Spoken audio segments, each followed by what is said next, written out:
Yeah, I actually do remember that. That he did start out on a book on compilers, and I think what motivated that was he was hired to write a compiler for this new machine that I think Burroughs was coming out with, or some other big computer company at the time. And it was related to that. I don't know if he thought of writing a book after he was proposed the project, or it was around the same time. And so that's why he's always had that future, I think it's chapter, no, volume 7 that's supposed to be parsing. And so everything else was supposed to lead, as you say, to parsing. And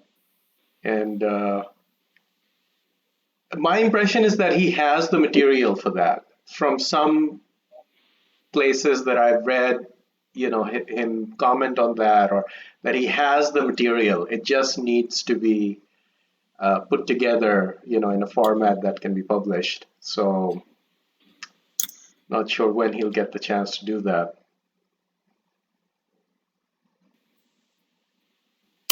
It was just put in the chat the little snippet there. Yeah.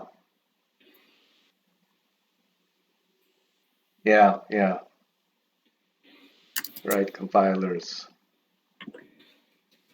I also remember that project that he did get. He was paid $5,500. And originally they had asked somebody else to do it, I think, or so there was some negotiation going on, and then Knut said, "I'll do it for 5,500." They agreed.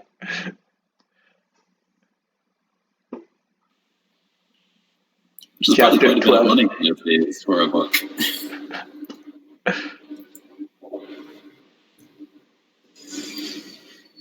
Yeah. I don't know if he had actually come up with his parsing algorithm by then. Probably. He probably had string searching. Yeah. I mean, I wonder if his name is only attached to it because of the art of computer programming. I don't actually know.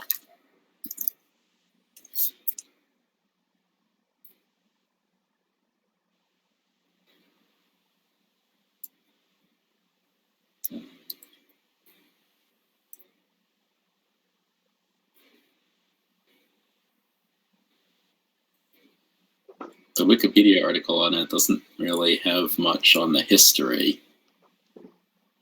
Apparently there was a paper by Knuth, Morris, and Pratt in 1977 that I guess introduced the algorithm. So that was the string search algorithm, the KMP algorithm. Yep. But yes, what about the LR parsing algorithm? Was Knuth involved with that? Yeah, he came up with the first LR parsing algorithm or approach. That's what I remember.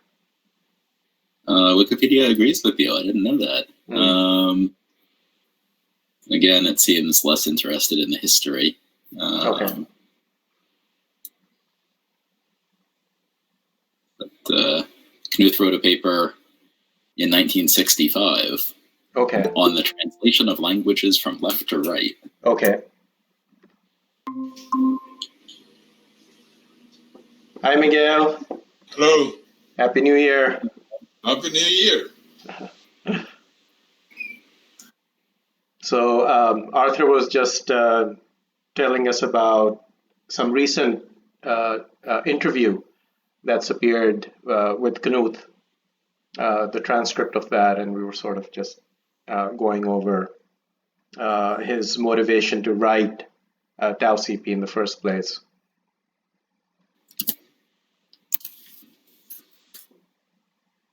I've repasted it in the chat for the benefit of Miguel. Okay.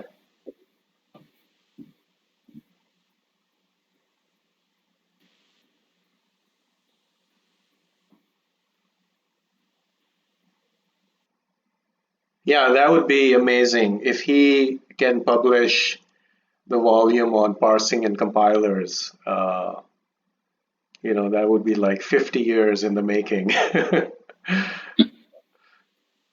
Something that he also mentions in the interview, though, is that he became very interested in SAT solvers, which is something that didn't really exist when he started. But now there's a large field of similar, kind of similar to how he goes and does all these sorting algorithms, right? And it's kind of the same way with SAT solvers, apparently, that people keep coming up with new tweaks on how to do satisfiability. And so that will probably be, that's one of these books, I think, is now going to be like mostly SAT solvers. Yeah, so SAT solvers are one of two things that I was primarily interested in that really motivated me to start the meetup. And I think that I did mention that in the first meeting, that my goal is to reach one of these advanced, bigger topics as soon as possible. And I had read, some articles over the last couple of years about how people have managed to come up with some really big breakthroughs in terms of just general big problem solutions using SAT solvers. And so I peeked at, because I remembered that TAOCP had some content on that, so I peeked at that, and there's quite a bit. So you're right, like he managed to distill sort of the state of the art of SAT solvers at the time when he wrote that. I think it's volume 4A. So it's some pieces of 4A that have SAT solvers. So it's a bit he's already written, or at least the first drafts thereof. Yeah, 4A is out completely. Yeah. So that's like a book already available. And 4B is, I think, only available in fascicle form, but those fascicles have been published too. But yeah.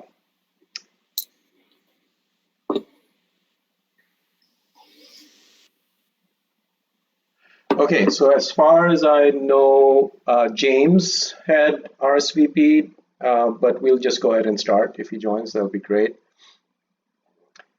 And so today, we'll be starting Mergesort, but before we do that, there is another section called sorting by selection, 523.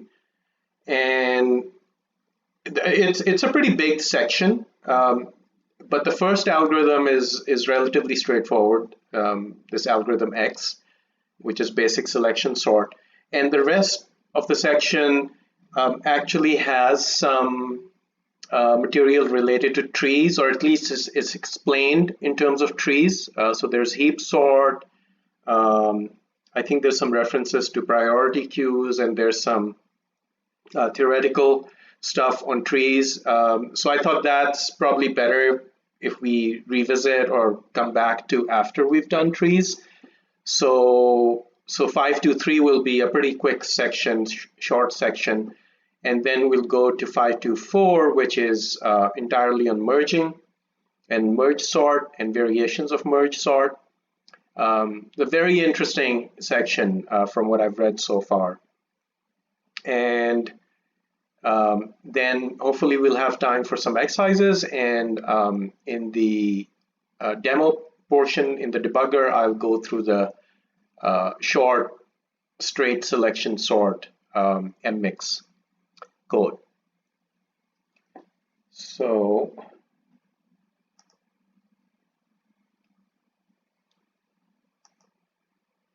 this is where we are, chapter 5. And let's start with page 138. There's a little intro to sorting by selection, because it is one of the techniques that he has originally, mentioned in the big classification of sorting techniques. So it's our first time to look at this technique, and there's the algorithm itself and a table to help illustrate the algorithm. About 5 minutes on that.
Hi, Michael. Happy New Year.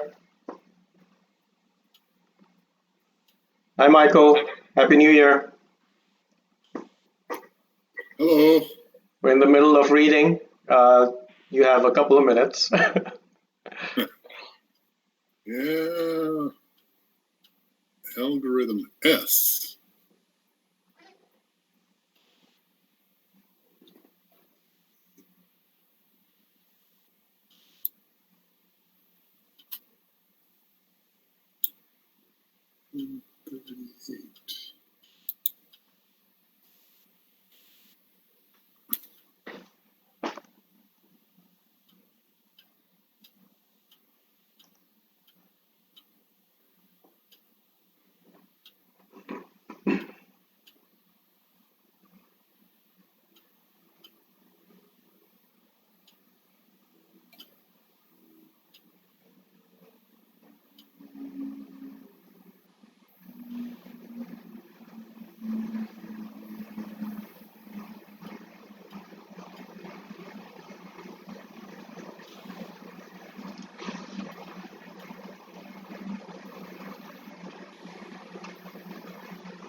All right, let's go over the algorithm, and maybe we can just start with the table, or if somebody wants to give an overview first, that would be great.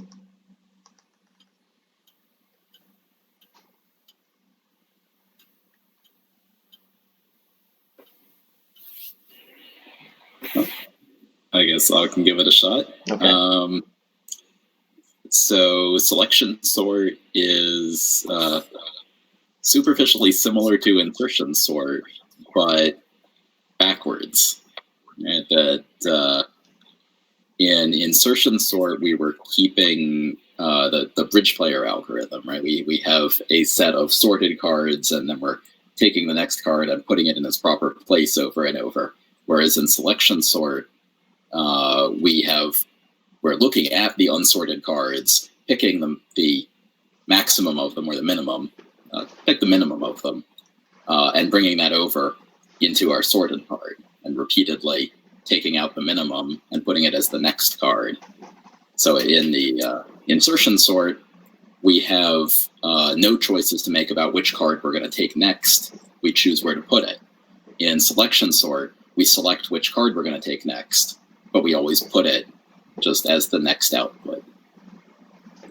And once we've removed all of the items from the unsorted region, and we're removing them in order into our output area.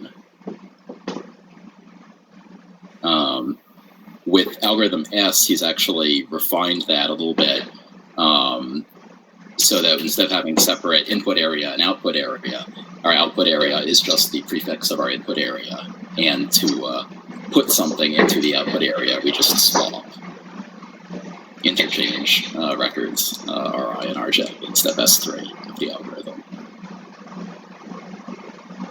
Yeah, I thought that was pretty neat, the way that's being done in place. Do you want to go over? Yeah, go ahead. For insertion sort, were we having to move things when we found the place where the item was to be inserted? Were we having to move things over? Yes, with insertion sort, yeah, you'd have to shift over the. Right, and in this one, all we're doing is swapping. We never move the tail end of the array. We just swap. So this one's going to be more efficient, unless you're dealing with a linked list. Yes, because we're able to do those swaps. Now you could implement a version of selection sort that would be stupid, but that would be closer to insertion sort, where when you take something out, you select the minimum, so you look over the entire unsorted bit and you select one of the elements, and then you could shift over all of these elements to make room, right? Yeah. Okay, so you're saying like go through it, find the minimum, and then put them shove everything over by one, and put it in the first position. Then go from the second to the end, find the minimum, shove everything over from the second position to the end, and make place for the. Yeah, you could do it that way. Basically, we have the element that is the minimum of the unsorted bit, and the element that's in the place we want it to go, and we could do a rotate. A rotate of this area, where this element comes to the front and everything else shifts down one. That would be closer to what insertion sort is doing in terms of time, but obviously that's silly. We could even do let's just reverse this section of the array. Let's repeatedly reverse subsequences of the array until it's sorted. That would work, but again, that would be silly. All we really need to do is swap these two elements.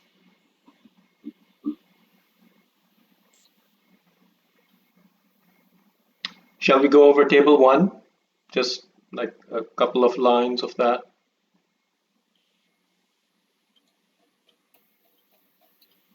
So table 1 is, he does keep switching around between horizontal and vertical. I found that a little bit confusing looking at this table the first time. But each row in this table is a step of the algorithm. And so in the first step, everything is unsorted. And the vertical bar at the right-hand side represents the division between the unsorted part and the sorted part. And so we're finding the maximum, which is 908. And when he's searching for that, he's searching from right to left. And I'm not 100% sure why yet, but I see maybe interesting patterns here. So we search out 908, and then we put it into place, and by swapping it with 703. So 908 becomes 703 in the second line. And then we start over at the right-hand side again. We move the line left by 1, start at the line, search for the maximum element. We find 897. We swap it with 765, and so on.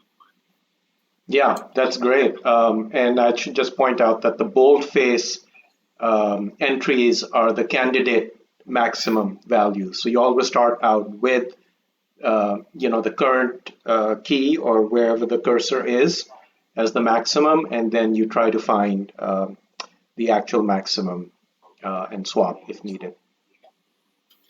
Yeah. He goes from right to left because in assembly language it's easier to see that you've gotten to 0 than you've gotten to than that you've gotten to n. So if in the old mix program, line 10 there in the mix program is going through the loop to compare the next element in the array only if you haven't gotten to 0. If you didn't have that, then you'd have to do 2 steps to do a compare. I agree with that, but I don't think that that's ever really scared Knuth off in the past from doing. No, that's why he's going from right to left. Yeah. Knuth always goes from right to left. Always counts down. Always goes backwards. Okay, so let's have a brief look at the code, which is in the supplement. There's also a little bit of analysis in TAOCP, and I think there's some analysis in the supplement as well. So just 3 minutes on that. If you find anything interesting, we'll discuss it. I am going to step through this MMIX code as well after the main session.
Okay.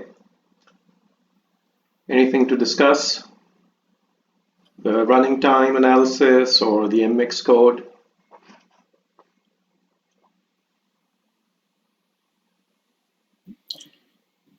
I just feel like as we get further into the book, the programs will start looking more and more normal to me.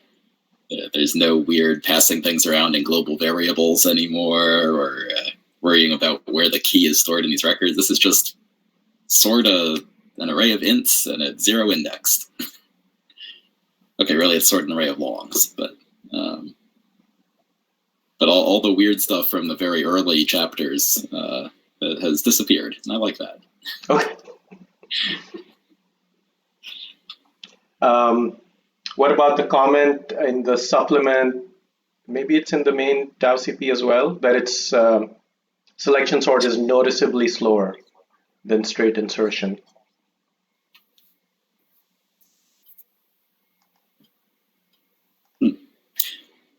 I had glossed over that. That is nominally surprising, but I guess it makes sense because you're doing a lot more comparisons.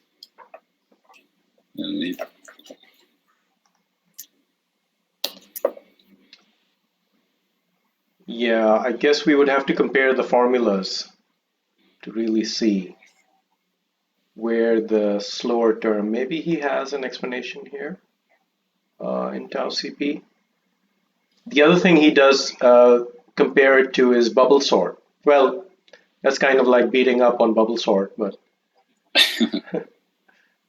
he does say that bubble sorting usually does fewer comparisons than straight selection, and it may seem to be preferable.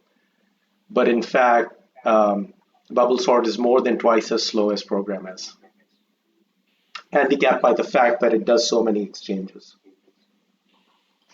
And as we saw 3 weeks ago, the reason it needs to do so many exchanges is that it's only ever undoing one reversal or one inversion at a time. If you have a permutation with a lot of inversions, bubble sort is undoing them one by one by one, whereas selection sort, by swapping far separated elements, is able to undo many inversions in one fell swoop. Yeah, that is also another pattern that you kind of start to notice is the more efficient sorts manage to work with parts of the array that are distant, without doing a lot of intermediate processing. Okay, any other comments? All right, let's move on to this little section called Refinements of Straight Selection on page 140. 5 minutes for that.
Okay, how about these refinements? Well, basically one refinement that has other variants, quadratic selection. Who can explain that?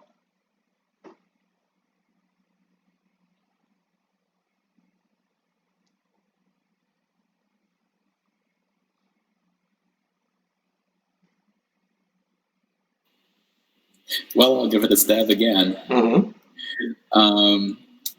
So the idea of these quadratic selection and cubic selection and so on is, in every step, we're looking for the largest element, right? And one way to do that is this sort of direct democracy way of ask every element, are you the maximum in order? But that's very slow. And so we could reuse this if we could reuse some intermediate results. We have each group of elements elect their maximum. And then we have this smaller number of local maxima to compare among. And we don't need to ask, is this element bigger than all of the other elements sort of beneath it in its group? Because the group has elected this one to be the maximum.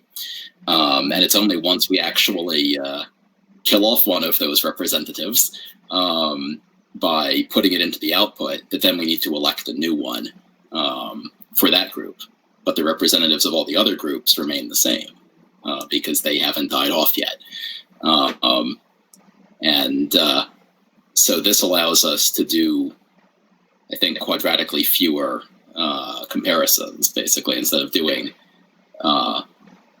n comparisons n times, we're now doing square root of n comparisons n times. Does that work out? And quadratic selection, total execution time is on the order of n times root n. Yeah, which is pretty good. And it doesn't seem like it's a lot more work, right? Especially if you're just looking at groups of 4. So seems worth trying out. But yeah, this idea, I mean, what struck me was he introduces that lemma, which is a pretty nice and quick proof by contradiction. And then, he's saying that fortunately, lemma M applies only to the first selection step. So if you throw away all of what you know and you restart, then yeah, you're sort of, condemned to repeat those same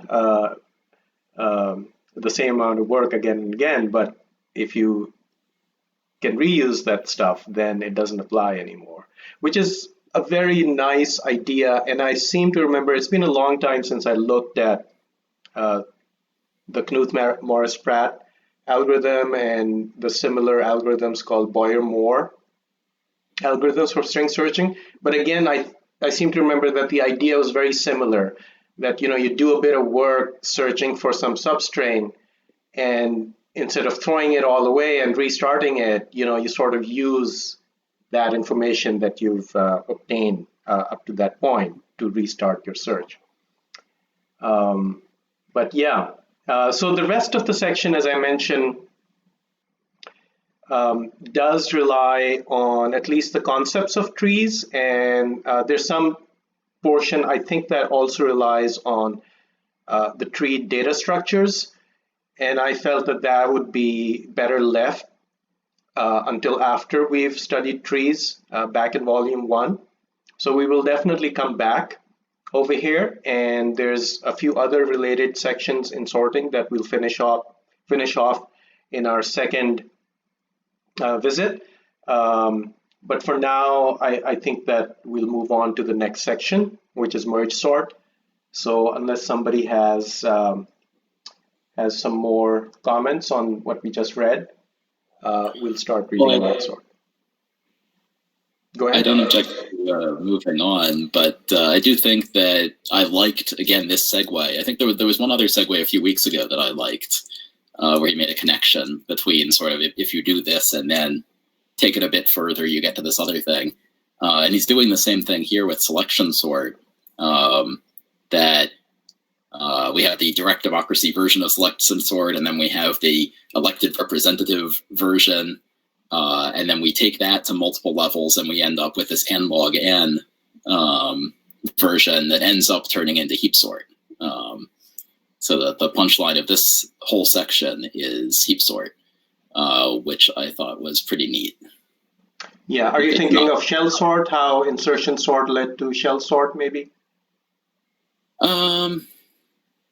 Maybe. Yeah. No, it was something about merging, because it was something about it's an optimization he doesn't do here that he could have talked about, where as we're scanning over this list looking for the maximum, suppose we just kept twice as much space and looked for the top 2 elements. Then we would need to do, half as many scans. Okay.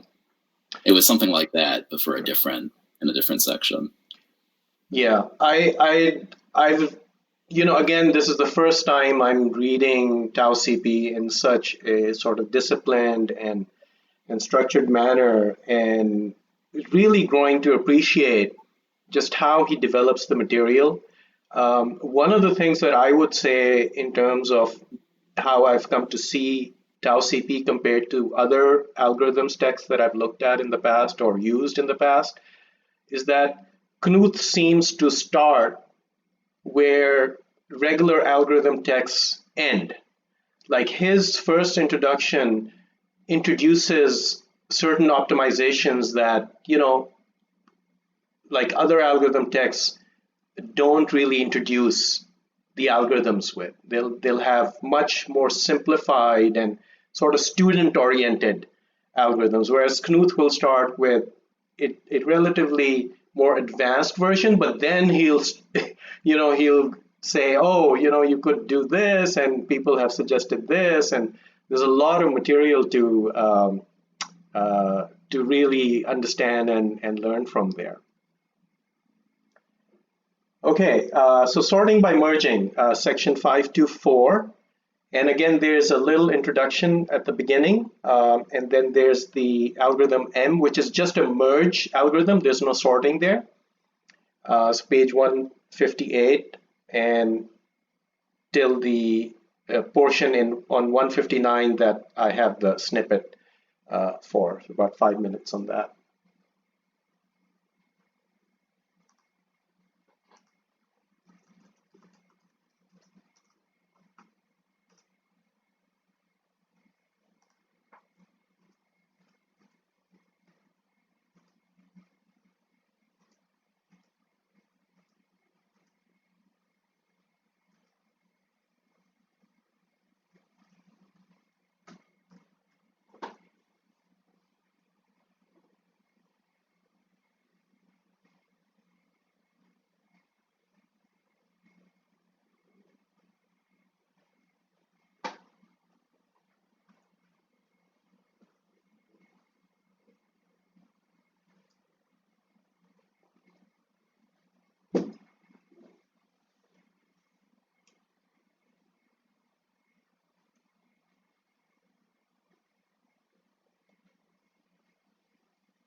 Okay, Arthur, do you want to explain your comment? Sure. So here we're talking about Mergesort, and the basic idea of Mergesort and algorithm M here is that we have these two files. You think of them as like stacks of index cards, right? For like trying to sort a card catalog. We just split up half the cards and give them one person, half the cards the other person. They sort them individually, and then we have this merge step where I have these two stacks of cards. And I just look at the top card of each stack and pick the smaller one, and then look at the top card of each stack and pick the smaller one, and look at the top card and pick the smaller one. And I just keep doing this until I have one big stack that is now all in order. And there's a question of what do you do when you get to the end of one stack? Then one thing you could say is, well, if you get to the end of a stack, just sort of pretend that there's an infinite element there. And so it always compares greater than the other stack, whatever that is. So take cards one at a time from the remaining single stack until you've got your solution. So when you've got one stack, just take one card from that stack, right? But what Knuth actually does in algorithm M, in step M4 and M6, he's not talking in terms of outputting single elements. He uses the verb transmit. He says when you get to having only one stack of cards left, transmit all of them onto your output. Don't bother going one at a time. Just that whole stack comes with me. You don't need to do this in the algorithm. The algorithm might be a little bit simpler if you didn't make this a special case. But having worked with the libc++ C++ standard library implementation, I actually have recently seen that, you actually should do this, right? Because it's obviously faster to take that whole stack of cards at once. And this has actually had ramifications for the const expurification of the C++ standard library, where this algorithm could have been made const expur earlier, but it had to wait for stdcopy to become const expur because merging depends on stdcopy. And none of that makes any sense if you didn't know about C++. I confirm that steps M4 and M6 are important in the real world. Nice. Any other comments on the merge routine? So this is, it seems pretty straightforward, and it is a critical set of steps in the sorting algorithm that follows. There's three versions of merge sort that are presented in this section, and all of them have just slightly tweaked variants of these steps. So it is really important to understand this, but you have to, what I'm trying to say is that I ended up going back to the merge algorithm again and again to see how it was slightly different in the actual sort routines. But it does help a lot. The flowchart is also pretty useful. Okay, so we have a few minutes before 3. Let's start on merge sort itself. So the first section is just sort of a general introduction to merge sort, and there's a table on page 160. That's kind of nice. It's a little confusing at first because it's sort of a compact version of two different input and output areas, but it's nice once you understand it. So you may need to spend a little bit of time following the arrows there, but we have about 5 minutes to read this.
Okay, let's we can start with table 1 if somebody wants to explain that, or just a description, a high-level description of Mergesort.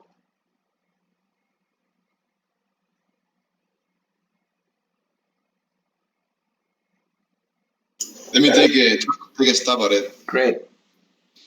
So I'm going to start with the line 1 instead of line 2, as it does in the book. Okay. So it took me a little while to understand what he meant by run. So basically, it is following the numbers as long as they are sorted, right? So in the first line, you get the first number is file 3. The second is less than file 3. So file 3, the first run, the left run, ends there. So you are going to do 2 runs, one from the left and one from the right, and then you're going to merge those 2 runs and put it the first one in the left and then in the right, presumably. Right now I don't remember. Yeah. So in this case, the left run is just the first file 3.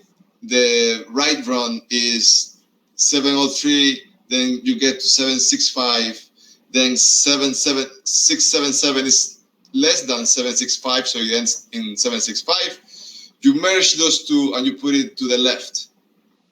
Then you continue to the second run, 087 and 512, and you're going to merge it with the following. And so you're going to merge. So what I understood is you follow the natural order from both ends until that order stops.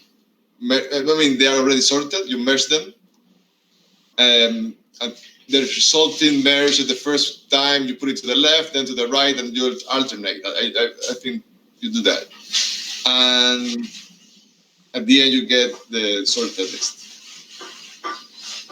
Yeah, that's really nice.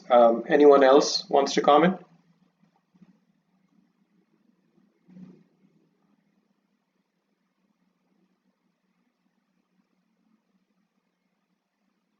Is it pretty clear?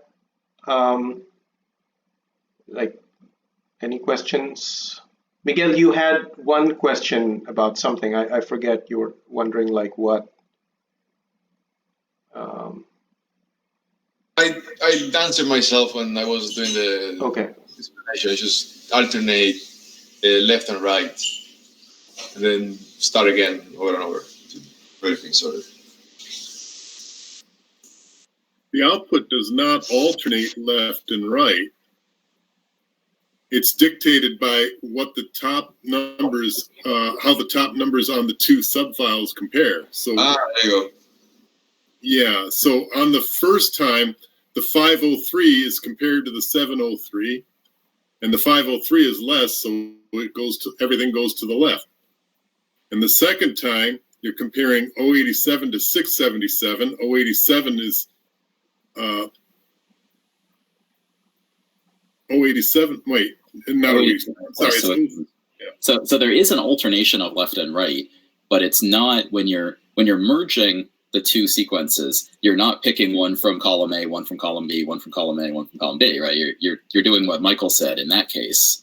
But in the first time you do this merge, you're merging things to the left-hand side, right? So that the 503, 703, 765 go with the left.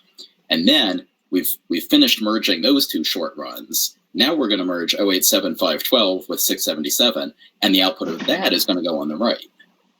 And then when we merge 061908 with 612, those are going to go on the left. And when we merge 178.97 with 509, those are going to go on the right. So we're alternating left and right in terms of where the output is going for a whole run at a time. The first runs end up on the left. Next run. Wait. When you say left and right, when you say alternating left and right, do you mean between passes? Yeah, you alternate from area 1 to area 2. No. I mean in table 1. In table 1, if you look at line 1, we start by merging the 503 with 703.765. And the output of that merge goes over on the left-hand side in line 2. Then we merge 087.512 with 677. And the output of that merge goes over on the right. Then we do another merge over on the left. Then we do another merge over on the right. Then we do the last merge on the left. And at that point, our sets of merges have met in the middle of line 2. And then we start over again, merging 503.703.765 with 087.512, 677. And we're merging those to the left of the output area. And then for the next merge, we merge the right of the output area, and so on. And the reason that we do this is so that as we go down line by line here, we end up having the same number of runs, or an even number of runs to merge together. Right? We put a run on the left and a run on the right, and so in the next pass, it just runs together. This would be easier with something I could point to.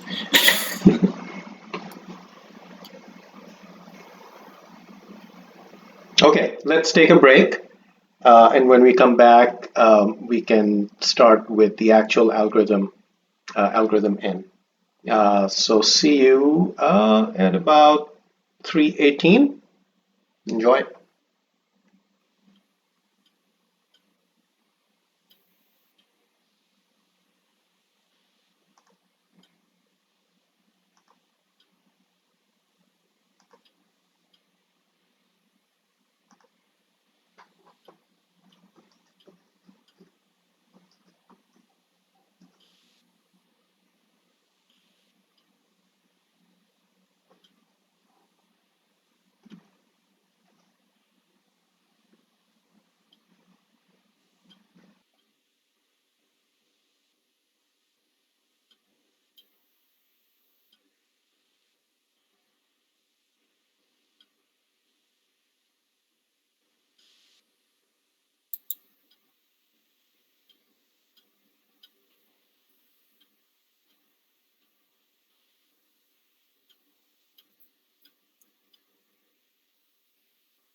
Okay, we're back.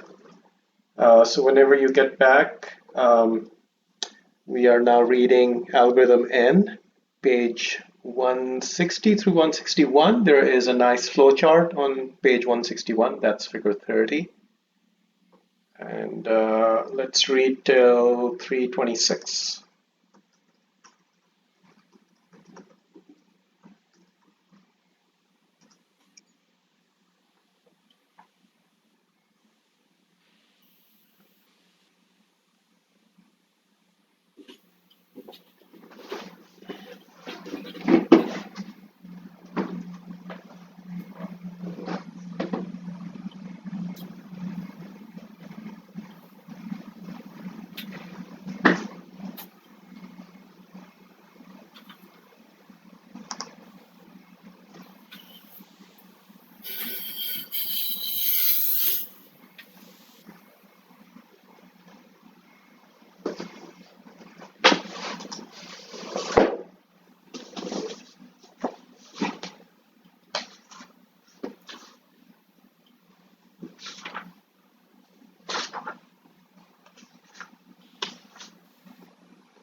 All right. How did this go?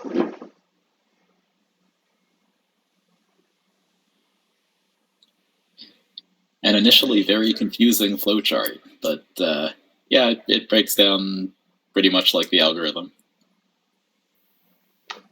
Okay. How do you think the actual algorithm was different, or maybe introduce something that were not quite thoroughly explained in the high level overview?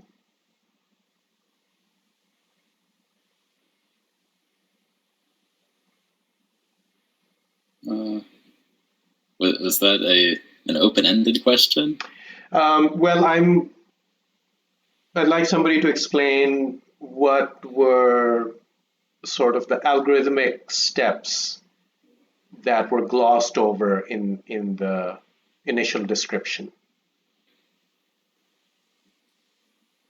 Well, a couple of things that I noticed just reading through the steps of algorithm N, and then yeah, things that were not obvious at the beginning, and I was like, oh, that's what that's for, are that he's got his I and J that are coming sort of through the two things that we're merging, and we've got K, and then we've also got L, and I was like, why do we have K and L? L is really only used as a sort of temporary, it's never read, it's only ever swapped with K. It's the K that we're not using right now, and eventually at a certain point we swap them back, and then we use that one for a while, back, and we use the old one for a while. So L is never actually really read or used by the algorithm. It's just sort of a buffer for the inactive K at the moment. And then we have this D that's either +1 or -1. That's used as the delta of, are we moving the currently active K this way or that way? So those I found noteworthy, but yeah, that's great. Any other comments? Are you guys around? Miguel, Michael? Yeah, I think in step N3, I think it's what Michael was saying, right? So when you're going to start doing to choose, there is a selection if you're going to start on the left, on the right in N3, right? That wasn't clear from before. Like, do you mean start from the very beginning, or the start from the very beginning, pass? from the very when you start going to a pass, right? And you're going to start a pass. You start comparing the first with the last, right? And then you choose which one you're going to use first. do you guys see why is that needed? Because it seems like arbitrary. You could start with whichever, right? I'm not sure what you mean by start with. We do start with. Yeah, I think I said it wrong. I think I said it wrong. I was thinking that it used the order of the two keys that you compared to decide whether to go right and left, and it doesn't do that. Mm. There's a side that it's outputting to, and there's an area that it's outputting to. It starts out outputting to the second area, so that you're going to, the whole pass outputs to the second area. Right. But it always does the first set of merges to the left and the second set of merges to the right. I kind of wonder, why does it have to do it that way? Why couldn't it do it the way that I said, where it just, it has to get some things backwards on the left in order to be efficient. It can't put it all to the left, because then it becomes, you end up not getting any benefit out of coming out of the right, out of a run on the right. But yeah, you had me up until that last sentence. It always starts on the left, but it puts a whole run on the left, and then it puts a run on the right, and a run on the left, and a run on the right. So it puts the same number on both sides, which is important. Can we go back to table one? Now, wait a minute. Michael, sorry, but the way that I said it, the way that I was originally saying it, where it puts it determines which side things go on based on the key. So if the first key is lower, it goes to the left. If the second key is lower, it goes to the right. It would still put approximately the same number to the left and to the right, and you would have one less variable to maintain. Are you saying put whole runs to left and right, or are you saying put single elements? I'm just saying just the way the algorithm runs. You're gonna what it puts to the left is the first set of incrementing cells on the left, and the set of incrementing cells on the right. Michael, could we make this a little more concrete and go back to table one, and you could explain what you wanted to do differently than what the algorithm does? Yeah, I was trying to figure that out. So what I was saying would be, like, if you're looking at the run that goes from row 1 to row 2. Well, when I say run, hang on. When I say run, I mean what you're calling a range of incrementing cells. So like 503, 703, 755 is an upward run. And then there's a step down to 061, 612, 908. That's another run. That's another run, yes. So let me go on. Okay, when you're on the second. Each step of the algorithm is taking two of these little runs and merging them together into a bigger run. That's exactly what I meant. Let me go on. All right. Okay. The difference would be on the second run, where your J is pointing to 087 and your K is pointing to 677. And what the algorithm, as Knuth says, is that's going to go to the right because it's the second run. What I was saying is, why not let the 087 dictate it? 087 is smaller, so we'll put it to the left, and we'll put in the 4th, 5th, and 6th position. We'll have 087, 512, and 677, and nothing's been output to the right yet. But then you would not be alternating the sides anymore. You're right. Sort of sticking to one side. How would you know when to switch then? The very next one, one of them will eventually, some of them will go to the right, and some of them will go to the left. Knuth is used, in the Knuth algorithm, what decides what goes to the right and left is just alternates. What I was thinking, how I was thinking that it worked originally, was that it went to the side that contained the smaller key. Yes, I see what you mean, and I see the problem with it. So you're saying Knuth's algorithm is alternating, up. You're saying, why couldn't it be random based on the values of the keys? We would end up with roughly equal numbers of runs on either side, right? Correct. So the problem is that if the input is malicious or pathological, you could end up with just all the runs on the left. With Knut's algorithm, you don't. You end up with an equal number on left and right. But in your case, you might end up with all of them on the left, right? Conceptually, it might happen, right? And if it does, then on the next pass, you end up with not fewer runs, because you have one big run at the beginning, and going from the other direction, well, you have a downward run. So that's like a whole bunch of little one-element runs. So you've actually made more runs.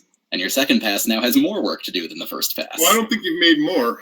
I do agree that you will have, in the case of malicious output, but I'm sure that you could come up with a malicious input for even Knut's algorithm. It's just not the same.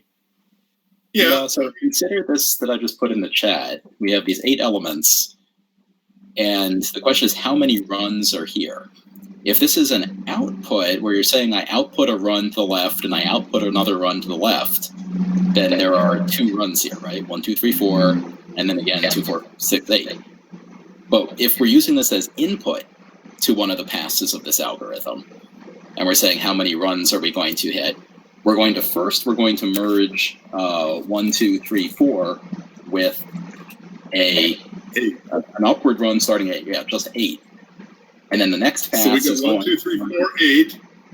We get 1, 2, 3, 4, 8, and now we're merging 2, 4, and 6. Right, with there's nothing. no problem with that. All right. There's no problem with that. I agree that there are inputs that make this bad, but there's inputs on the Knuth algorithm that make it bad too. And that's not really the question. The question should be, how much can we save? Because if we did it my way, we would save maintaining that variable D, and it would not be that much. So, yeah, I mean, I suspect that you. I just don't see what the problem is with it. But I agree that Knuth's algorithm is almost certainly better. I just don't understand why. I suspect it has to do with these pathological cases where, like in this case that I posted, you're right, it's not an infinite loop, which is what I had thought it was going to end up being. It does actually make some progress each pass. It does make sure it does. But what we have here now is doing a rotate on that second half. Right, so then the next half is going to be 1, 2, 3, 4, 6, 8. I don't know. I'm not convinced. And then the next pass is going to be convinced. You just have to watch it come out, right?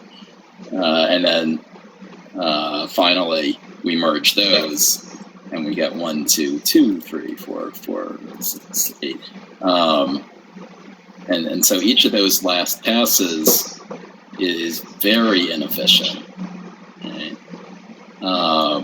Yeah, but it probably comes out somewhat inefficient by Knuth's algorithm too, because you have that long run in the beginning. That's going to go to the left. Either way. Well, let's see. So. All right, it's not worth it. It's not worth it. The same one. I'm going to do it anyway. So we have 1, 2, 3, 4, 8. And then we have 2 and 6 coming from the other direction, and we have 4 in the middle. It gives us that after 1 pass, I think. And then 1, 2,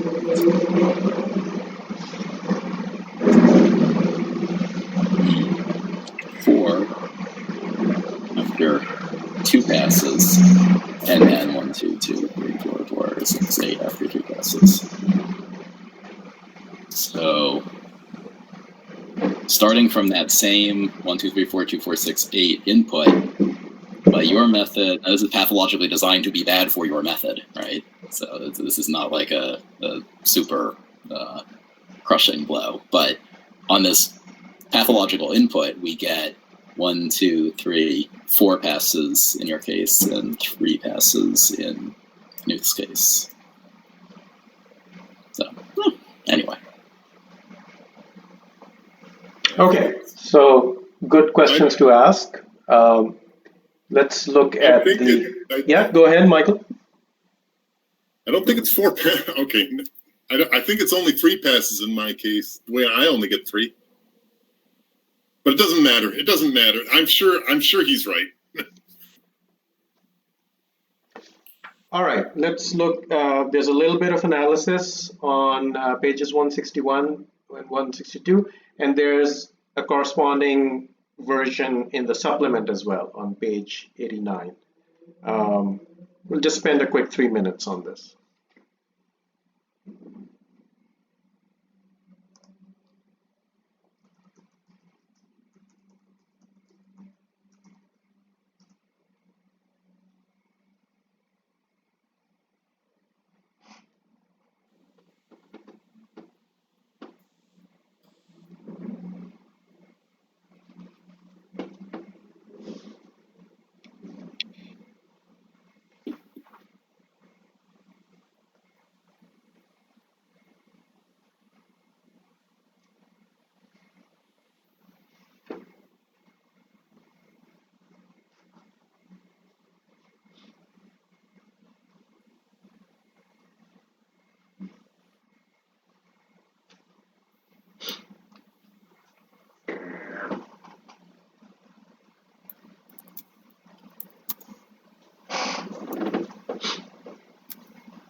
Okay, so what's the upshot of the analysis?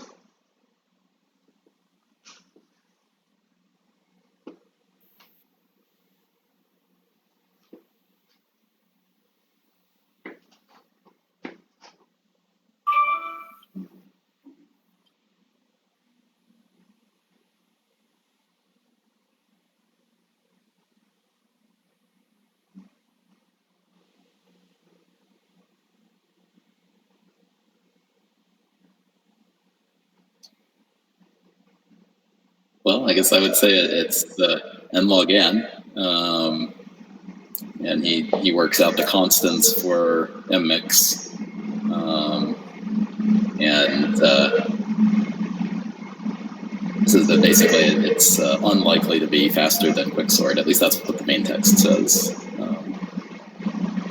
I found it interesting that the constant for MMIX was a little smaller than MIX. I didn't quite follow that. Why? what is in mix, because I didn't really look at the mix portion, so I'm not sure what is going on with mix that it was a little slower. But yeah, so he says this is slower than Quicksort's average time, and it may not be enough better than HeapSort, which we've skipped, to justify taking twice as much memory space, since the asymptotic running time of HeapSort is never more than 18N. So, okay, any other comments on the analysis? All right, so let's move on to the first variant of Mergesort on page 162 and 163. There's a table also, I think. The table that illustrates the algorithm on his data set. So about 7 minutes on this.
So, couple of things. One is, could somebody explain the key differences from algorithm N?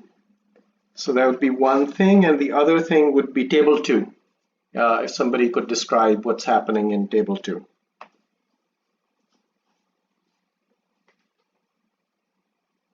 Then, of course, we can also discuss what Arthur has to say in chat. Well, it's exactly like the other algorithm, except instead of looking for step downs, we're putting boundaries at powers of 2. So in the first pass we do every 1, in the second pass we do every 2, and then we stop. So we wouldn't take 703 and 705 together.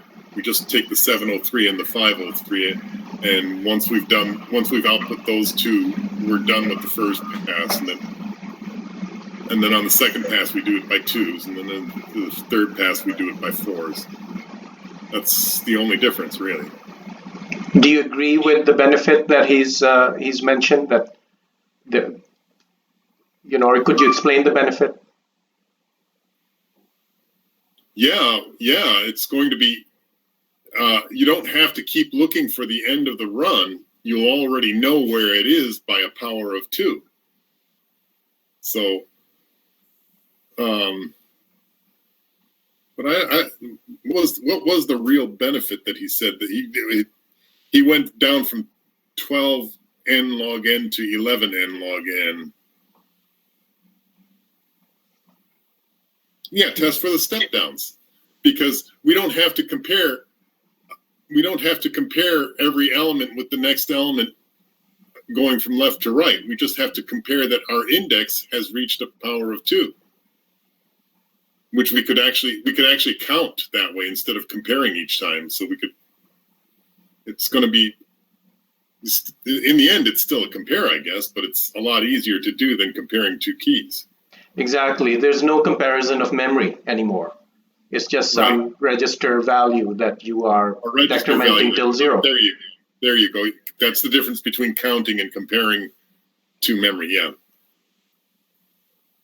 Okay. Do you want to go ahead and also describe what's happening in table 2? Basically, what you just said, but working with these. Basically the same. You start with your I pointing at element 1, and your J pointing at 703, which is I think 16. And you compare those 2 and output them to the left. So that gets you the 503 and the 703 on the second row. And then on the next inner loop, you're comparing 087 and 765, and they go merged order on the right. And then you alternate the same way the other one did, left to right, until you meet in the middle. Okay, very nice. Arthur, do you want to go over your comment? Sure. It was just a little throwaway line that Knut had in there. Where was it? At the step S13, he says, sorting is complete. If S is 0, then copy back into the original R buffer. The copying operation will be done if and only if the CL of log n is odd, or in the trivial case n equals 1, although I don't really see why that should be. Therefore, it is possible to predict the location of the sorted output in advance, and copying will usually be unnecessary. And it was that last bit that threw me a little bit, because I couldn't see how copying would ever be made unnecessary. You might know up front that you had to do the copy, or that you didn't, but you couldn't use that information to somehow, like, I think what he means. I think what he means. Buffer, right? I think what he means is that if you're writing a program to do this, you don't have to. You can look at the size of the elements that you're sorting, and you'll be able to tell where the output is going to be. Instead of, so, whereas in the other case, so we're talking about trimming a little bit of time off these algorithms by not doing that copy step. In the first case, you wouldn't know where the result was going to be. There's no way for the calling program to determine where that result ended up. You would have to pass a parameter back, I guess, which would be simple enough. In the second case, you can look at how many elements you're sorting, and you will know where the output will end up based on whether it's odd or even. Yep. I think that's all it means. And I'm not sure that it really matters, because nobody would do it that way. To say one assembly line instruction. Right. Just saying, I know the output ends up in the wrong place doesn't really help in practice. Right? You can say, oh, well, you. I thought that was pretty cool. I thought that was pretty cool because, yeah, you could say that the caller can figure this out, because it knows the size of the output, but the callee can just provide a parameter saying, here's where the output is, and sometimes it'll just point to the original array, and sometimes it'll point to the extra space, and you just use that. In practice, the trouble with that is that you don't really have the extra space, or else you have to always pass in some extra space to the algorithm, and maybe you do that. But in general, you want the output to be somewhere in particular, probably. Yeah, I guess it depends on what your exact use case is, but if your algorithm is known to use this extra space, then it could use it to its advantage, right? So that's sort of like, this is algorithm S, and it does use this much extra space, and it'll tell you where the output is going to be. I could see that being an advantage, and I mean, copying can sometimes be a huge bottleneck, and if that's important, then I think it could make a difference between the two. I think Michael's point was great, that at least here you do have the opportunity to predict where the output is going to end up. But with algorithm N, yeah, you can't do that. So that is pretty cool. Yeah, you have to let the algorithm tell you where it ended up, which is the way almost all the higher level languages would work, isn't it? I mean, if you're using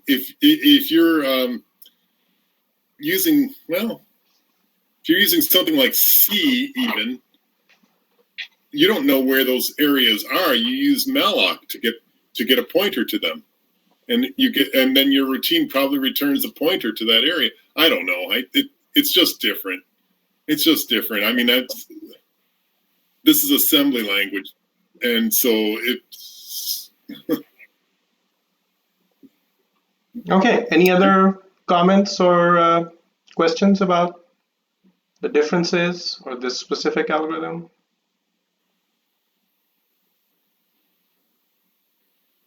All right, let's look at the exercises. There's 4 or 5 interesting ones. So exercise 1, page 166.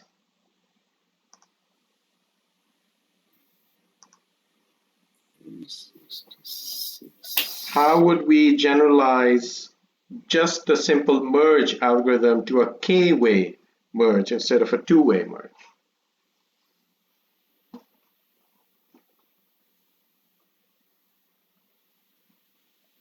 Well, you look at the beginning. This is, you have you're merging your card catalog again. You have the stacks of index cards in front of you, and it doesn't really matter how many stacks you have, right? You say, of all the stacks I see, take the lowest top card and put it in front of me.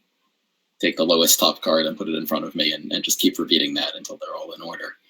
And if the stacks have different numbers of elements in them, or I guess even if they don't, you'll eventually end up with fewer stacks than you started with, right? Some stacks will run out, and then you have to stop looking at those. But otherwise, I think it's pretty straightforward. Same thing happened with the other, except it was just only one stack that ran out. When one stack ran out, you just output everything from the other stacks. But a 3-way merge, when you run out of a stack, it becomes a 2-way merge on the remaining 2 stacks. Yeah. Yep. Okay, exercise 5. So this is referring to algorithm N, the natural 2-way merge sort.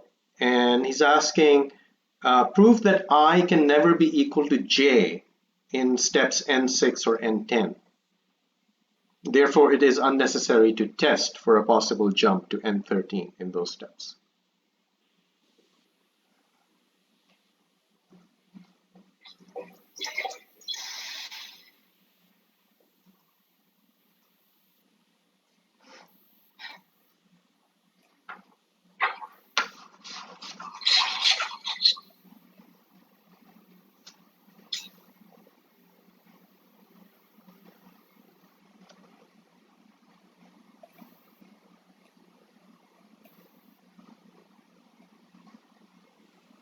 I don't think I'm going to actually think very hard about this one, but basically where the point at which we're concerned is we have these runs, upward runs on the right, and these backwards runs on the, or sorry, upward runs on the left, backwards runs on the right, and then they're meeting in the middle.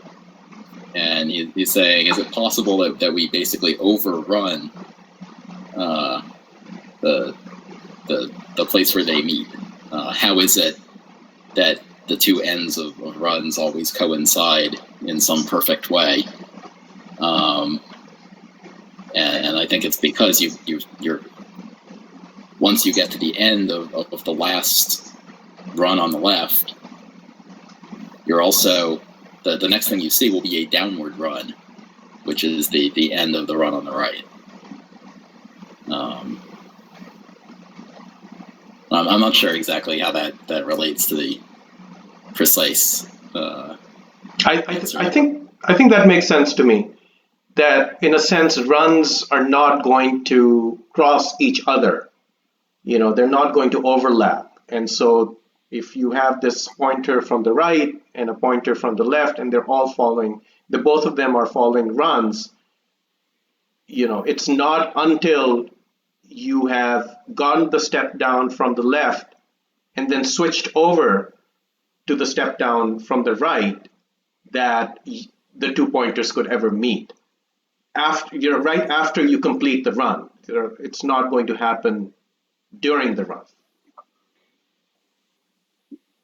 Right? Yeah, the danger is that, okay, so you found a step down from the left, and now you switch over to the right, and you know, you could somehow have I crossing J before you've sort of completed that run from the right. I think that's what he's concerned about.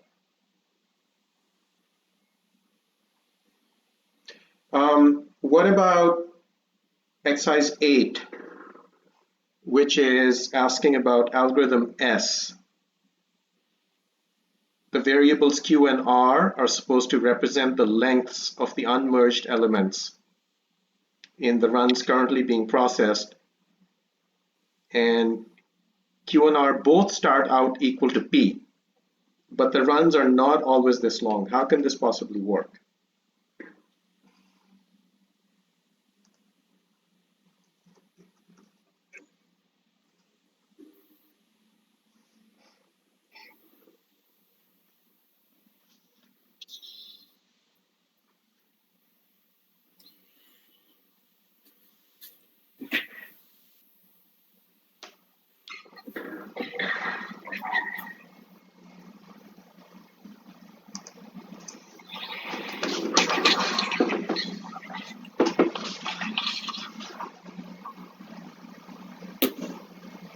I think the, again, informal solution here is that we only stop the merge when either Q or R becomes 0, and it doesn't really matter.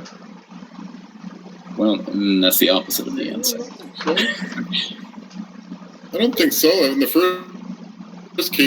first case, Q and R and P are all 1 in the first pass, and when you put the first output, the first element, one of Q and R goes to 0.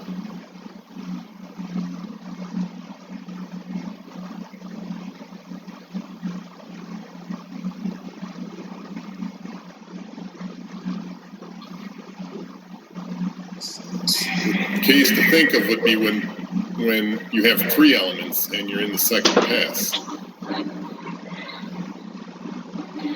P is 2.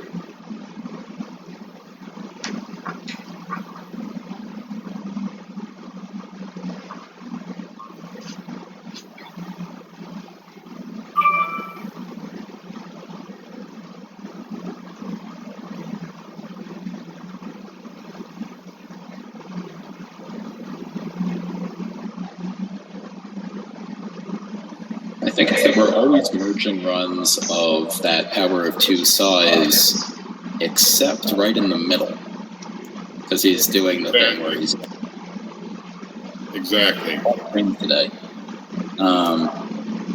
So it's right in the middle that we would have a problem. But step S6 is saying things that KM meet, you're done. And so that's how we actually end up breaking out of the loop. Regardless of what Q and R are at that point.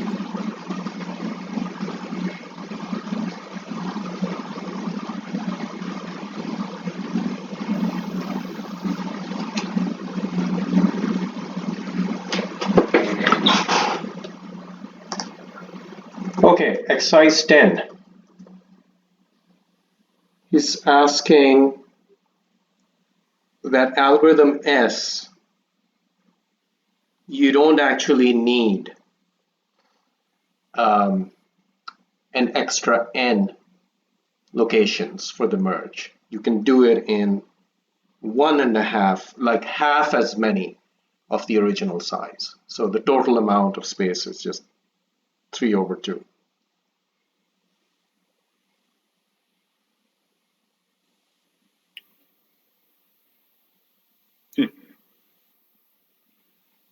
without moving things around. What do you mean by without moving things around?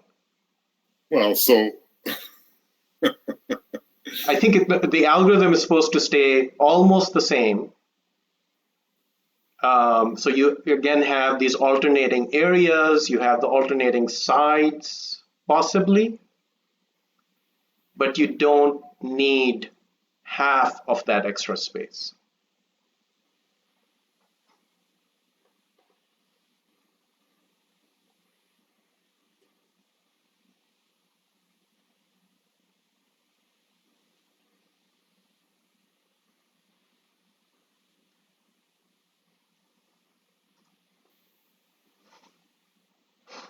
The answer he gives does not really flesh out the idea. But it is something that I've actually used sort of in practice, not really. Where if you're merging 2 bits of a vector, right, two contiguous subsequences into somewhere, as long as you start the second, as long as the first sequence starts far enough out in your vector. So I've got a vector, and I've got 2 bits of it, one of which is a suffix of the vector, and the other is a suffix of the remainder of the vector. And then I've got a prefix of the vector at the front. That's going to be where I'm putting my output. As well, I still can't. I don't have the words to explain this in anything but code. I think what he says is that whenever you're doing the merge and you're using the output area, you're actually never using half of the area. It changes like which half you're not using, but you're only using half of the total amount of space. But it's spread out, like the way the algorithm currently is set up, it is spread out. So you're using the entire array, but at any given time for the output area, the total amount of locations that are being used are just half of the available.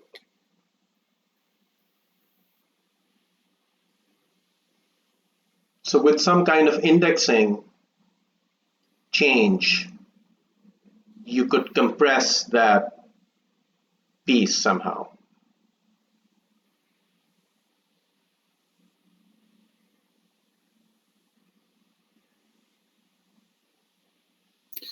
at the end of every pass, at the end of every inner loop, you'll be able to move things from area 2 back into area 1 over the runs that you've just sorted.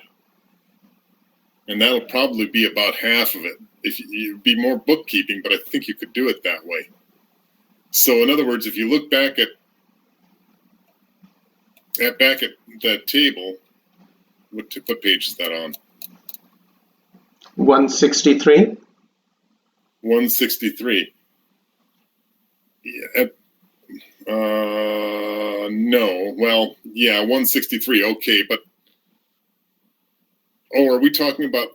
We're talking about S. Oh, that Yeah, we're talking about S, not N. Oh, that probably makes things easier because I was thinking about because then with this one, okay, after we've done the 503 and the 703, we can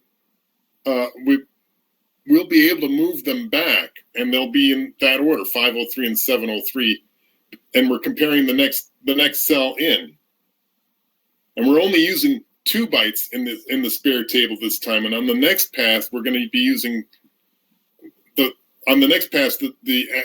extra area that we're going to have is only 4 bytes long, or 4 words long, until we get to the does it work in the end? Well, the question is. In other words, what I'm saying in the first pass, we only are using 2 bytes. We're going to take the 503 and the 703 and output it to the 2 bytes, and then we're going to move half of it back to the left and half of it back to the right. And it'll What do you mean move? I'm not sure I follow. Are you saying that we're going to do some extra copying? Yeah.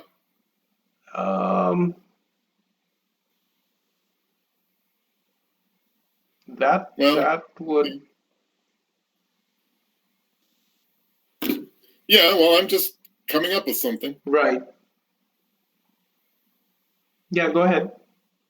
So that's it. I mean, the idea is that, and maybe we can go further so that we can do block copies. It doesn't really matter, I guess. But what I'm saying is that if our output area was only 2 words long and we're doing the first pass works. We can any of the inner loops of the first pass work.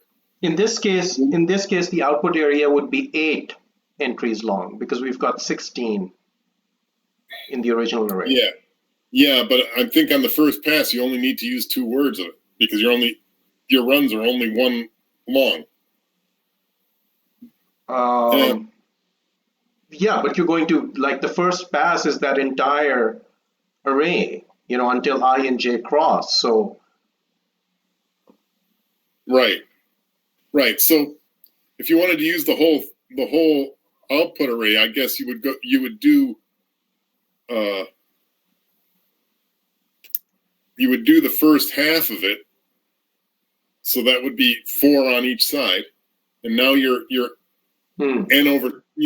n over 2 is consumed, and now you move it back to the ends that you've already processed, the ends that you've passed over. So the first 4 bytes of that output area go to the first 4 bytes of your merge area, or first 4 words, and the last 4 words go to the last 4 words, and then you do the middle 4. Okay.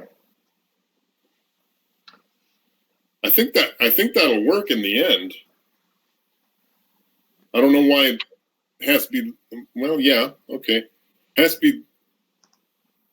It'll work. Maybe the place where you might run into problem is the very last step. Do you need more memory at that step? I don't know.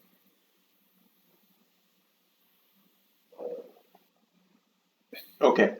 All right. So next week we'll continue with this section. There is a third variant of merge sort called list merge sort that we will cover, and then 525 is the next technique, sorting by distribution, and we'll go over Radix sort. And I think that this will be the last meetup on sorting for a while. And we'll go back to volume 1 and continue where we left off with lists and cover a bit more on lists, and then go into trees, and there's a couple of other, I think there's like two-dimensional arrays, multi-dimensional arrays. So we'll be spending some time on data structures after the next one. And then we'll come back to sorting. We won't have a lot left in sorting. We've covered the bulk of it. And so hopefully, we'll just wrap up sorting with the knowledge about trees, and then we'll continue with searching, most likely. All right, so I am now going to start the MMIX debugger demo of the straight selection sort. And let me just set that up. I'm going to drop off at this point. Thank you very much for attending, and see you guys next time. Okay, so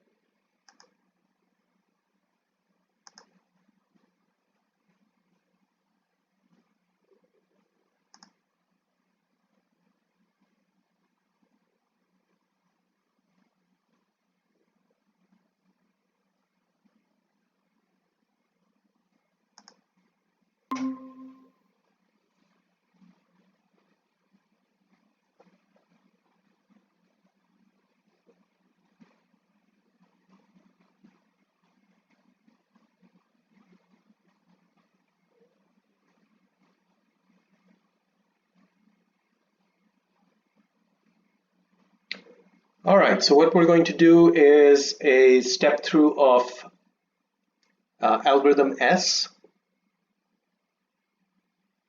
This is not the merge sort, but actually straight selection sort from section 523.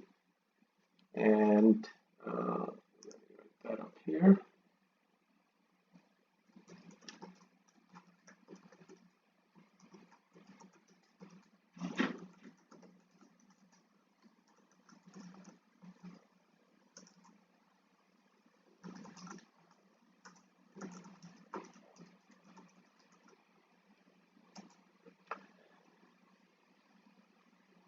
So this is the MMIX code that I mentioned before in previous step-throughs that is available on the MMIX Supplement website. But I've cleaned it up and added some comments, merged the test driver code into one complete program. So it's a little easier to follow. And the data that I'm going to use is the data set that Knut has been using for demonstrating his sorting algorithms, the 16 values that we'll see in just a second. You can actually see them on the screen right now. So yeah, so I've got the debugger open on the program. And the code, by the way, is also available on our TAOCP GitHub repo for MMIX samples. I don't think I've actually posted this yet, but if you go to the MMIX samples repo, you'll find it there.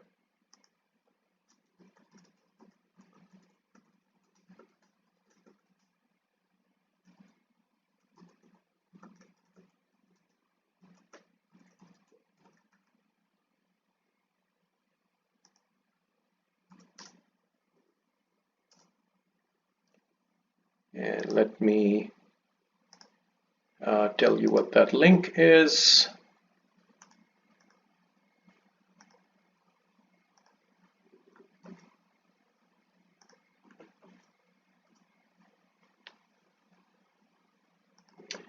Okay, so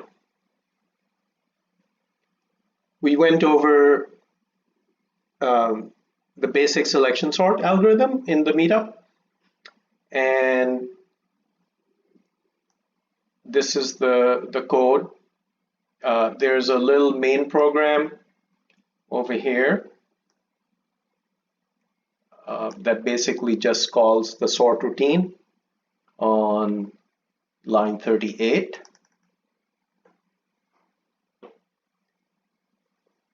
And the sort routine is down here.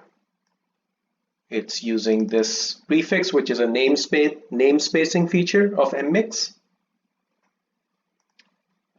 And the subroutine starts over here at line 70.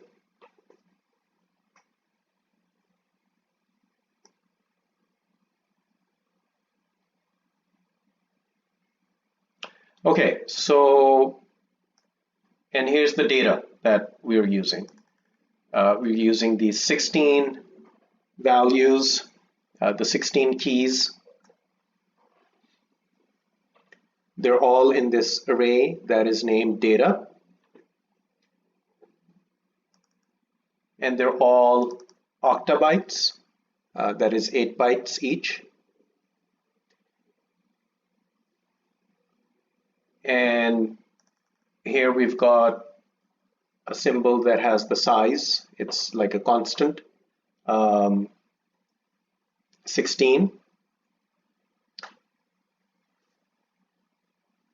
And I've also got the final sorted, the expected sorted list of keys in here. This is just for visual examination, although the code could add like a test verification block where we could compare the output that the subroutine produces with this array to see if the test passed.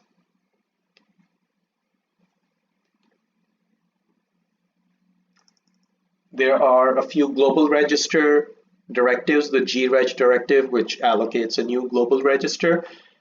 These are typically used for base addresses, and this allows you to use the symbol in the assembly code like far away, because the base address is stored in one of these global registers that are available in all contexts, no matter which subroutine you're in.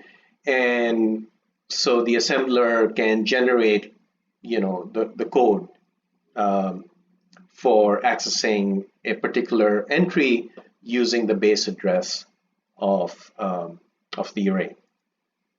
So the assumption, again, when you see one of these greg directives, is that this register has a base address and the register contents are not going to change. So that's the assumption. Okay, so let's start stepping through this code. I've already started the program, so right here, this is actually stopped at main, at the entry point. And the first thing that main does is to pass the address of the two parameters that the sort subroutine needs, which is the address of the data array. That's loaded into $1 register 1 of main. And then the size of the array is loaded or set. Register 2 is set to the size of the array. So size is a constant, so it doesn't need to be loaded. That's just generated code by the assembler. Anyway, $1 and $2 of main have the two parameters. And if you look down here, this is where the call to sort is being made, and it is push J0. And since it's push J0, that means that no local registers are going to be saved. That means everything from $1 and above, $2, etc., those registers will are available as parameters to pass through to the sort subroutine, and the sort subroutine will receive these registers in the order from $0 onwards. So $1 in main will get passed to sort as $0. $2 in main gets passed as $1. Okay, so let's see that. Let me start stepping through. Oh, by the way, down here, you can see the data as well. So this first, or the top memory panel, this is open to this address, which is the data segment. And how do I know to open it to this address? Because if I look at the data array over here, this is preceded by this greg directive, which I know will allocate register 254 for this, because this is the first greg. So the first greg reserves register 254, the second greg reserves register 253, and so on. So if I look at 254 over here in the greg panel on the right, I can see this address. And another way to see that is that the greg is supposed to have the data segment location, or the address of the data segment, and the data segment is exactly this address that starts with a 2 and has all zeros following. So so I opened this memory in the top panel, and the bottom panel, again using the greg that I know is associated with the sorted array, and I use that address, put it in here, and here I can see what I expect the result to be. Okay, so let's start that. Let's start the program. So going to step over one instruction, and now the 2 registers that are going to be used as parameters have been set, and now we're going to step into the sort subroutine. And here we go. We are at the beginning of the sort subroutine. So what's happening in sort? If you remember, for selection sort, what happens is that we are selecting, depending on how you approach selection sort, you're always selecting the smallest available value, and you know, sort of putting it aside and constructing that sequence in order, you know, repeating this. So if we want to construct it in ascending order, then, you know, we've got the original array, we go through the entire array and we find the smallest value, we set it aside, and then we look at the array again, we find the smallest value, which is going to be the second smallest. This time around, we put it aside in sequence with what we've already got set aside, and so on. So we end up constructing this sorted sequence by picking the smallest key every single time. Now, the way Knuth actually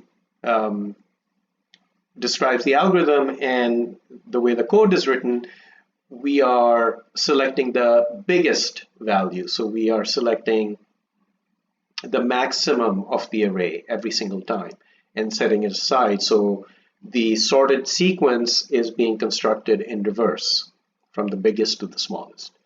So that's what we're going to see. And in order to do that, there is there's a nested loop. So there are 2 loops. The outer loop is over the entire array, and in the MMIX code, that loop runs backwards from the end of the array to the beginning of the array. So that's the outer loop. And then the inner loop is for each entry in the array, we find the maximum for the rest of the array, including that entry. And then once we found that maximum, we set it aside. In this case, we're not actually going to set it aside in a different location, in a different area or output area. We will just swap the current entry with the maximum that's been found. So those are the two loops. The outer loop is a simple scan of the entire array from the end of the array to the beginning of the array. And then for each entry, we are finding the maximal value or the maximal key for the remaining portion of the array, which is from some ladder point in the array to the beginning of the array. Okay, so those are the two loops. And you can see over here that this is where the outer loop starts. There's this label 2H that marks the outer loop. And then down here, there is an inner loop, which is to find the maximal key, and that has the label 3H. Okay, so what I'm going to do is, if you look at the text and you look at the section on straight selection sort, so that is, let's see what that is.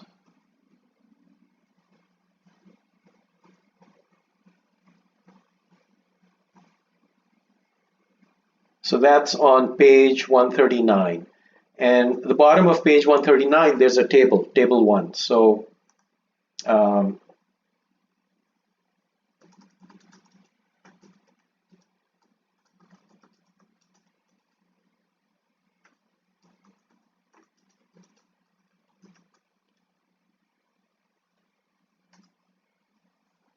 all right, so this is in section 523.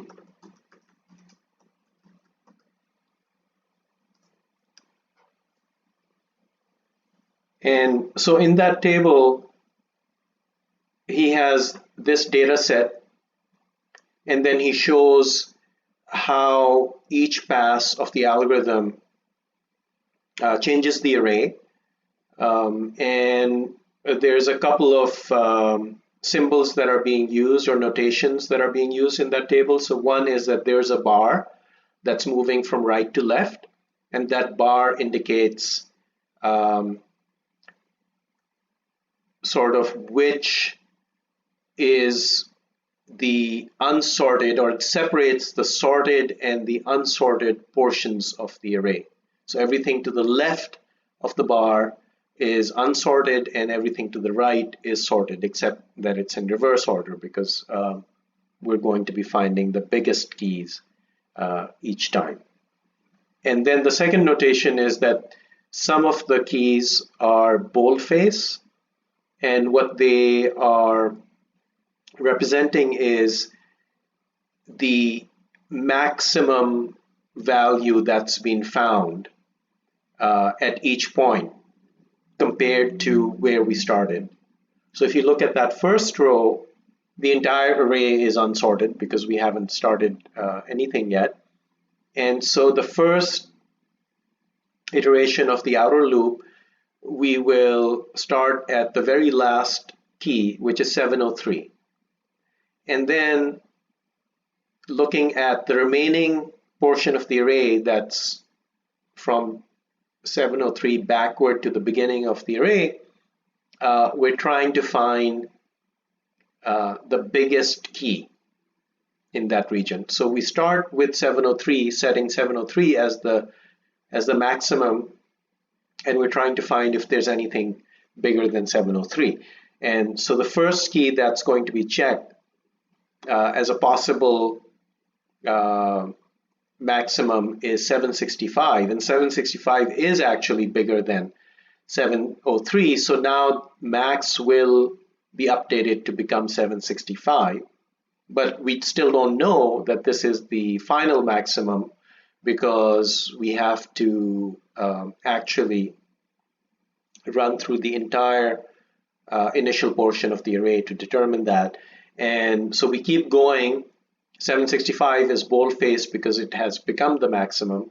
But then 677, which is the next key, is not bold-faced because it's not going to be bigger than 765. So that's not a candidate for maximum. The next one is 612, and again, that's not a candidate for maximum. So actually, I can just show it to you here. The data is up here, right? So we start with 703, 765, then becomes the maximum. Then the next maximum will be 897. So this is boldface in the text. And then 908 will become the third maximum.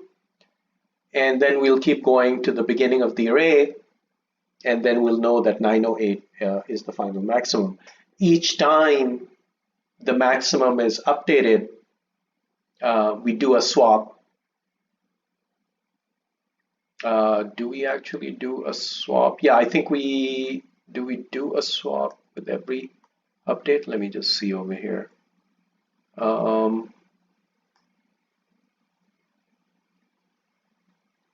No, we actually don't do a swap. We do a swap only at the very end.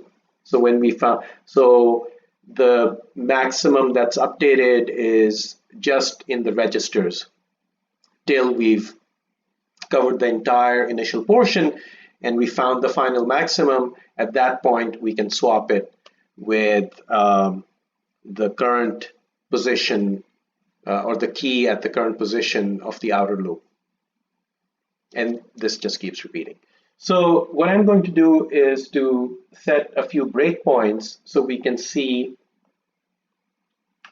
basically we will be able to mimic what table 1 is showing. So I've marked the breakpoints with comments over here. So the first breakpoint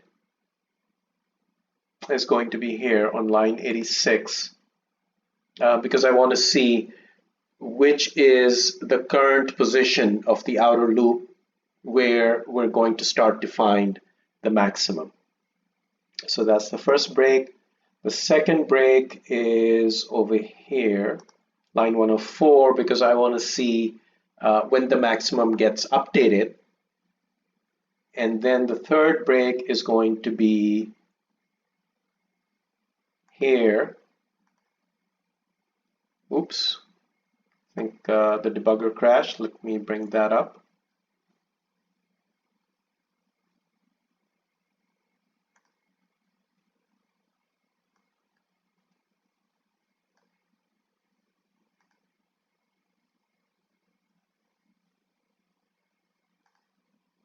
I've noticed that if I fiddle around too much with breakpoints, it tends to crash the debugger. So hopefully we'll be able to get through this with without any more incidents.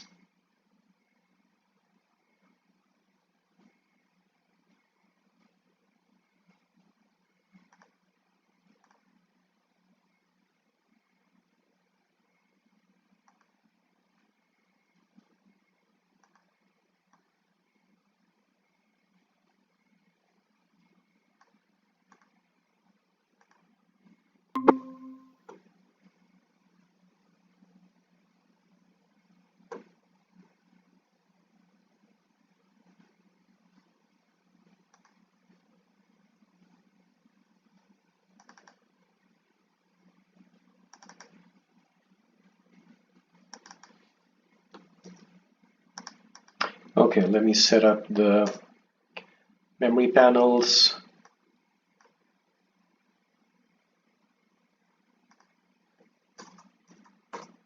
And I also want to change the format because we want to look at the keys as decimal values. So I want signed decimal. I want these unit to be octas. And the same thing down here. Signed octaves, the same thing for the registers. Signed octaves, make this a little bigger. Okay, let me check the font size. Looks a little small. Let me make that a little bigger.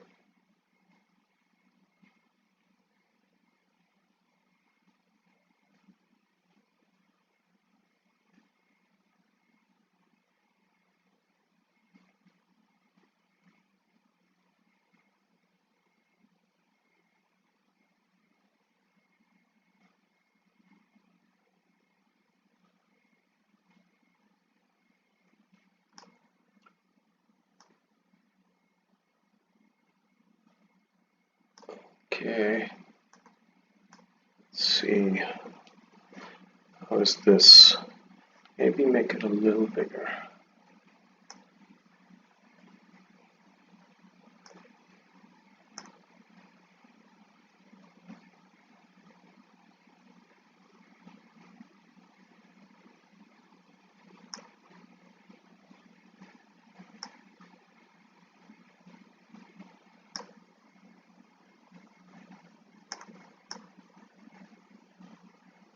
Okay, I think this is good enough.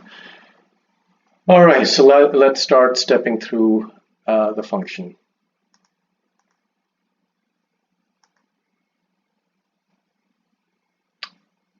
So now we're at the start of the sort subroutine. Let me set those breakpoints. Line 86, line 104, and line 113. And also I want a break just before the sort subroutine returns so I can see the final array.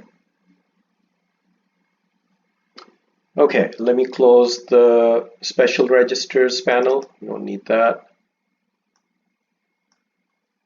And let's start.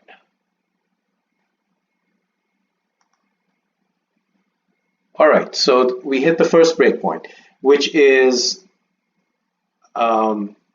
basically showing the current position in the outer loop. So we know that the first value or the first key that we're going to look at is the rightmost or the last key in the array, which is 703. So when I step over this instruction, I expect to see 703 in $6, which is the register named max. So let's do that. Right, so $6 appears and it's 703. So now what's going to happen is that the inner loop will begin where we're trying to find what is the maximal key from this point in the latter portion of the array back towards the beginning of the array. And so when I continue, the next breakpoint that will be hit will be line 104, which is going to update the current max when it finds a key that's bigger than the current max, right? So the current max is 703, and we know that what's going to happen is that right away, the next key, which is 765, will turn out to be bigger, so max will get updated. And so let's see if that's the case. So we hit the breakpoint, and let me step over the breakpoint, and you can see that $6, which is max, turns 765. So now max has become 765, and the inner loop will continue. It'll go from 765 to 677 to 612, and so on till it hits 897. So the next time the breakpoint hits, we expect to see max get updated to 897. So let me continue. And we're back at line 104. Step over. And $6 becomes 897. Okay, so these correspond to the boldface entries in table 1, right? Every time this breakpoint hits, we should be at the next bolded key in table 1. So let me continue. The next one will be 897, then 908 is the next max. So let's continue and step over, and it does become 908. So now what's going to happen is that the inner loop will continue going through each key till it hits the beginning of the array, at which point the inner loop will terminate. We'll know what is the max for this entire region that we found, and what we're going to do is to swap whatever that max is, because we know that it'll be 908, with the key that the outer loop was at, right, which was 703, right? So, and that is going to happen over here in this part of the code where there are these two store instructions that are going to swap max with that key that's, you know, sort of the current position in the outer loop. Okay, so let me continue here, and that's the breakpoint. We hit line 113, and we've got the two values or the two keys in registers right now. We've got, you know, 908, which is the current max. We've got the position where we were at in the outer loop, or at least the key, that is 703. We also have the positions, and so now the two stores are going to take place, which will swap these keys in memory, right? So where is 703? 703 is down here, the last entry of the array, and 908 is over here. This is 1, 2, 3, 4, the fifth entry of the array. So the first store is going to take the value of max, which is 908, and it'll place it in the key at position J. So we should see a 908 appear here, and the second store is going to take 703, which is stored in this temporary register $7, and it's going to store that where 908 was. So that's the swap that we'll see. Okay, so step over, 908 comes over here, step over, 703 takes the place of 908. So that's the swap, that's done. So if you look at table 1, what we have so far in this memory panel that you see down below in the debugger, right, this area, this corresponds to row number 2 of table 1, right? So now we've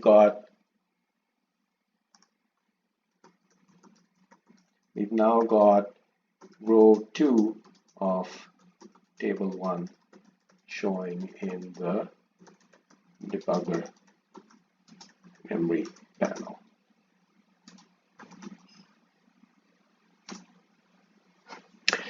Okay, so that's the starting point for the second pass of the outer loop, or the second iteration of the outer loop, right? So then we will, what's going to happen in the second iteration? J is going to decrement, and we will now be starting at the second to last entry of the array. So 908 is now fixed, right? We found the biggest key in the entire array, so we set it aside, and this is what setting it aside means. It's essentially putting it into the part of the array that we no longer need to look at or use. So the next entry, if you look at table 1, is going to be 765, right? So it's going to be this entry over here, 765. So 765 will become the current position in the outer loop, we will start the inner loop, which is going to look for the maximum key towards the beginning of the array. And what's going to happen there? Well, initially max will be set to 765. Then when will max get updated? We will see the inner loop go through all of the entries till it hits 897. So 897 will become max, and then we'll keep going, and there won't be anything bigger than 897. So the final max is going to be 897.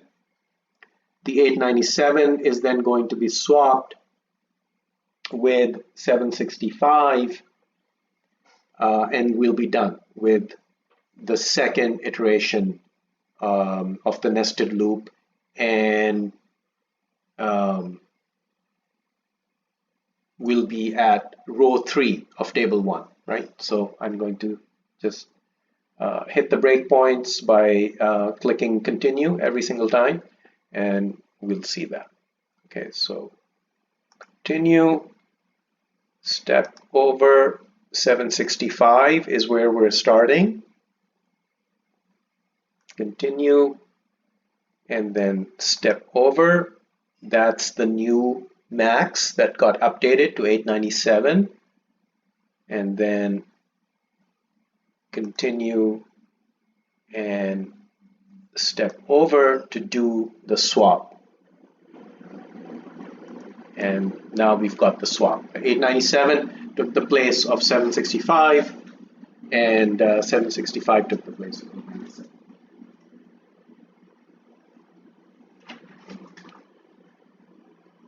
And now, if you look at this memory panel, what you should be seeing is the row 3 of table 1. So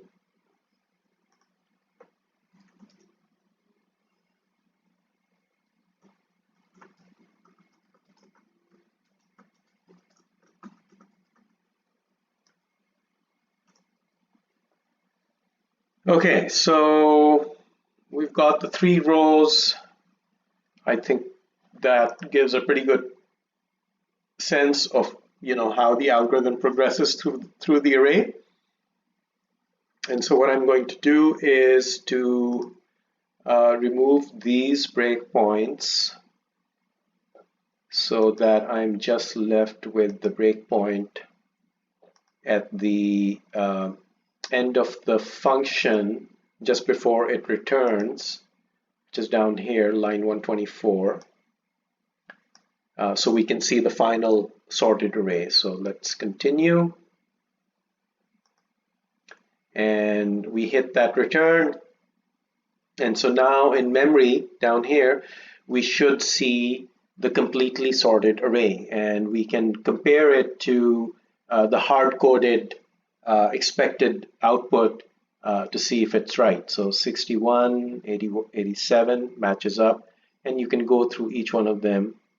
And everything looks good, right? So things do match up. And we've got the sorted array. Yeah, so the code is done, the algorithm is done. Anything interesting in the MMIX code? This MMIX program was pretty straightforward, as far as like a lot of other MMIX programs that we've seen before and we'll see in the future. This one is pretty straightforward. In case you haven't seen the other MMIX demos, you should be aware that there is this special MMIX feature of local symbols. So when you're looking at branches, so for example, this branch over here, P means probable, so probable branch non-negative. So this branches on the content of register T. So if that's non-negative, meaning that it is 0 or positive or greater than 0, then it'll branch to 0F, and 0F refers to a local symbol 0H. The F means the reference is in a forward direction. So jump to the symbol 0h, but in a forward direction. So find the closest 0h in a forward, or like below, and that will be this one, right? So this branch on line 98 is referencing line 107. So that's like an MMIX feature for local symbols. But other than that, it's pretty straightforward, and you can look at the instructions in the MMIX Fascicle 1 and also in the MMIX Supplement. And yeah, so I don't think there's anything else that is that tricky over here.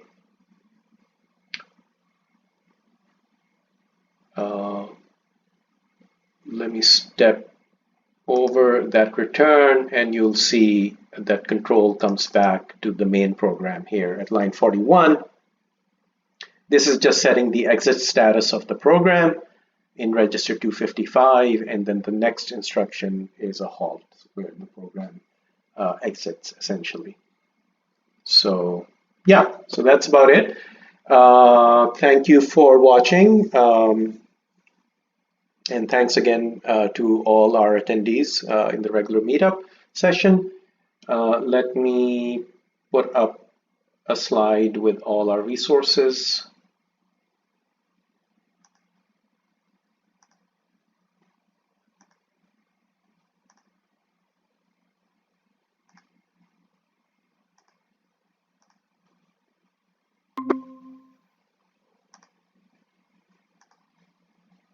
And so you can find all the recordings of our meetups, the recordings of these demos, as well as all the code, sample MMIX samples, and also implementations in C for all of the, well, not all of the algorithms that we've done so far, but many of them so far, and that's just continuing to build.